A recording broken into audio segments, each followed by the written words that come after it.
Am I the a-hole for eating before my date arrived to the restaurant? So for context, I'm not a foodie. I eat to get full and not as an experience. I'll often eat at home before dinner outings just because I don't want to wait and rather enjoy the experience of the outing. I met this girl online and we agreed to meet at a restaurant for dinner to get to know each other more. Fast forward to the day of our date, we agreed to meet at 9 p.m. Now my day was super busy with work and I didn't get to eat lunch. I head to the date still having no food.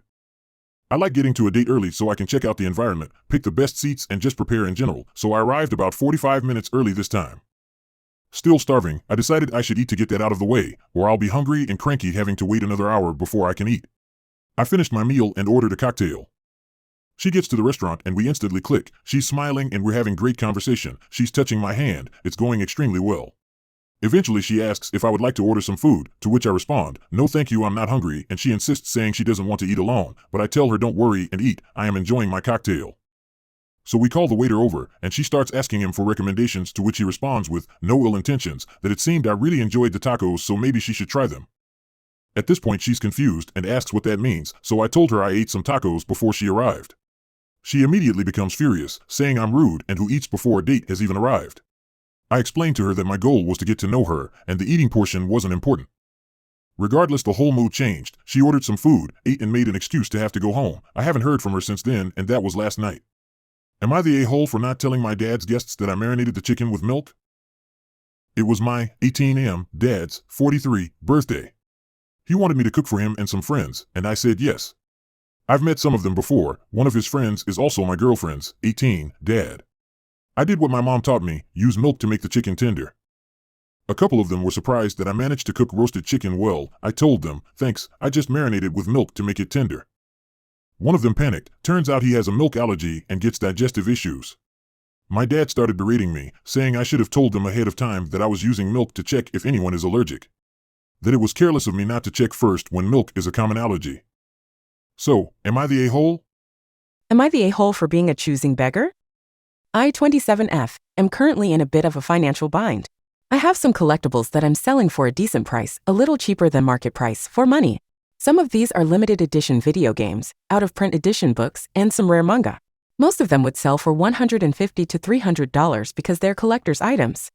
I listed the manga for Cowboy Bebop on eBay and the start price for the auction is $75. I paid that much when I bought them and the median price for all 5 volumes seems to be about $150 to $200.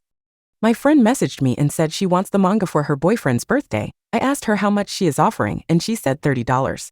I said no and the price is firm, even for a friend, then she upped the price to $35. Still too low, I sent her a link to the auction and said she could bid on it like everyone else. I added that if she doesn't like it, she's not worth being friends for such a lowball offer knowing that I'm in a bind. She's upset and called me a choosing beggar because I refused to sell something for so cheap. So am I the a-hole? Would I be the a-hole for telling my sister-in-law she can't stay at our house anymore? My sister-in-law decided about 3 months ago that she wanted to leave her husband and asked if she could stay with us until she got an apartment. She had already gotten a job that she started within a week and was supposed to put her kid in daycare the following week. I'm a stay-at-home mom, so I agreed to watch her kid while she worked until she got him into daycare. With help from her mom, this was only supposed to take her a month all in all to move out. My husband and I have 3 kids and live in a 3-bedroom home, so this was a lot for us to take on. It is 3 months later, she has quit the job, is bouncing back and forth between staying with us and her ex. Her kid is 4 and isn't on any sort of sleep schedule, he just whines all day and night. My kids have school, so they have a bedtime, but it's hard for them to sleep when her kid is still being extremely loud. She's a terrible house guest, never cleans up after herself, comes and goes at all hours of the night without locking the doors back, pooping with the hallway bathroom door open, goes to sleep in mine or one of my kids' beds without asking. She starts drinking and leaves me to deal with her kid all night. I could go on and on, it's causing a lot of problems in our family, we're all so uncomfortable. She makes comments about how much she loves it here because she can just be a kid and I'm the mom.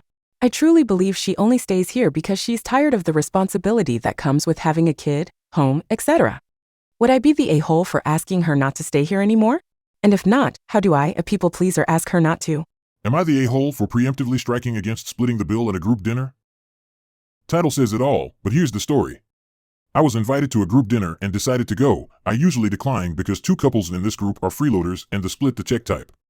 They order expensive items on the menu, appetizers and cocktails, while I get a moderately priced dish and a Coke. I was told they wouldn't be there this time, and that's why I decided to go.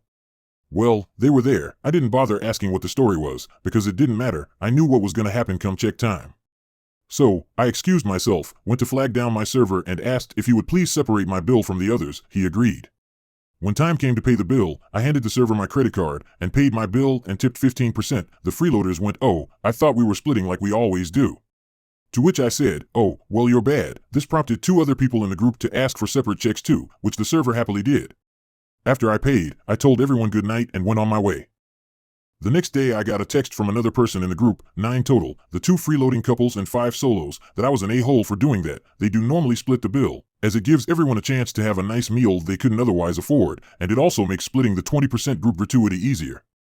I told her I would not be guilty to staying within my means and not paying for moochers. Then I said the only reason why I came was because I thought the mooch couples wouldn't be there because they've been doing this for years. Still, I'm being accused of disrupting the group vibe. I would think not because of the 2 that also asked for separate bills. Did I? Update. Am I the a-hole for preemptively striking against splitting the bill at a group dinner? I forwarded the text to the 2 people who also asked for separate bills. They both were upset by the text and reassured me that I was not the a-hole. They said they too were growing tired of the moochers and wished they stood up for themselves sooner. Then one of them said that the group vibe was disrupted when I first stopped coming. Everyone knew why, so it made mooching the elephant in the room, and is bad for not addressing it out of his need to go along to get along. The other agreed, and then they both said they missed having me there. Honestly, that made me feel so good. The 3 of us then reached out to the solo member who did not ask for a separate check. This person is also the organizer. The first thing she did was apologize to me for poor communication. She admitted that they changed their minds about not coming in plenty of time to inform me, but she really wanted me to come, so she didn't. She realized she should have when she saw the look on my face when I arrived. She said she was tired of the mooching too, but was too much of a coward to say something, which only fueled their "we always do it this way" ammo. She then filled us in on what happened after we left, because it turns out the other 2 separate bills left shortly after I did. Everyone ended up getting separate checks, which made the 2 mooch couples very angry. They justified their mooching the same way the girl in the text did, that they have expenses that we don't, and would it hurt us to help them have a little joy? Yeah, not happening, buddy. The 4 of us are going to start having a new group dinner at a different restaurant. Am I the a-hole for telling my daughter-in-law I didn't make her a baby blanket for the newest member since she refused to tell me the name? I need some more opinions. I am a grandparent to 3 lovely kids. It is my tradition that I make a baby blanket with the kid's name and give it to the parents so they can use it when the kid is born. It takes me months to make this blanket due to me embroidering and working. For examples, my oldest grandgirl has at least 100 little butterflies on it along with her name. My grandson had different plants. In short, they take me a long time. The issue started when my daughter-in-law announced she was pregnant. I started making a blanket after asking the theme for the nursery. It was going to have planets and stars on it. Well, I needed the name so I could figure out how the planets were going to be placed and how much space I need. No answer. I asked again to both of them, and daughter-in-law replied back with Abby. Okay, I started planning until my daughter called me up saying the name was Sam. This confused me, and I called up my daughter-in-law asking if I have the right name. She told me to drop it, and she isn't telling me. I explained again that I need the name in order to make the blanket. Depending on how long it is, it may not fit in the area it needs to go, and I would need to change the design. She told me no. I asked my son, same answer. So I didn't make it. Jennifer was born this week. My son and daughter-in-law are very angry I didn't make it. I told them I needed the name, but they weren't hearing it. From the comments. I still plan on making one now that I can put the name on there. It is my first present to my grandkids, and I wanted her name on it. I feel like I wasn't actually giving the parents a gift. It is for Jennifer. I also didn't want to break the tradition with a blanket that was different from everyone else's. Am I the a-hole for not wanting to let my daughter call her stepmom mom? My 5-year-old daughter spends every weekend with her dad. We weren't together for long after she was born. 2 years ago, he got married and has a son with the woman.